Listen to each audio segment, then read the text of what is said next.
কিভাবে আপনার এসিটা সার্ভিস করবেন আমার ভিডিওটা দেখবেন, অবশ্যই আপনি ঘরে বসে সার্ভিস করতে পারবেন। দেখেন এখানে অলরেডি আমার ভিতরে উইন্ডোরটা সার্ভিস হয়ে গেছে, এখন আউটডোর সার্ভিস করতেছে অলরেডি। দেখেন কীভাবে সার্ভিস করতেছি।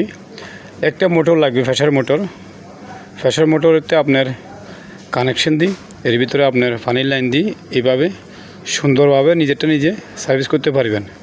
কিন্তু আরেকটা কথা হচ্ছে, আপনি সার্ভিস করবার আগে আপনার এসির লাইনটা বন্ধ করবেন, এরপর সার্ভিস করবেন। তো অলরেডি আমার সার্ভিস করা হয়ে গেছে, দেখেন এখন এসিটা চলতেছে, আপনার ঠান্ডাও মোটামুটি ভালো দিতেছে।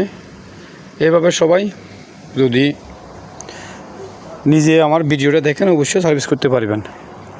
তো এটা একটু টেকনিক যদি খাটান, অবশ্যই নিজেটা নিজে অবশ্যই করতে পারবেন। তো সবাই ভালো থাকবেন, আমার ভিডিওটা সবাইকে দেখানোর সুযোগ করে দেবেন। সবাই জানেন আমি এসি ইলেকট্রিক প্লাম্বিংয়ের কাজ করি দুবাইতে, তিনটা একসাথে করি। আল্লাহ হাফেজ। আমার চ্যানেলটা সাবস্ক্রাইব করে রেখে দেবেন। আসসালামু আলাইকুম রহমতুল্লাহ।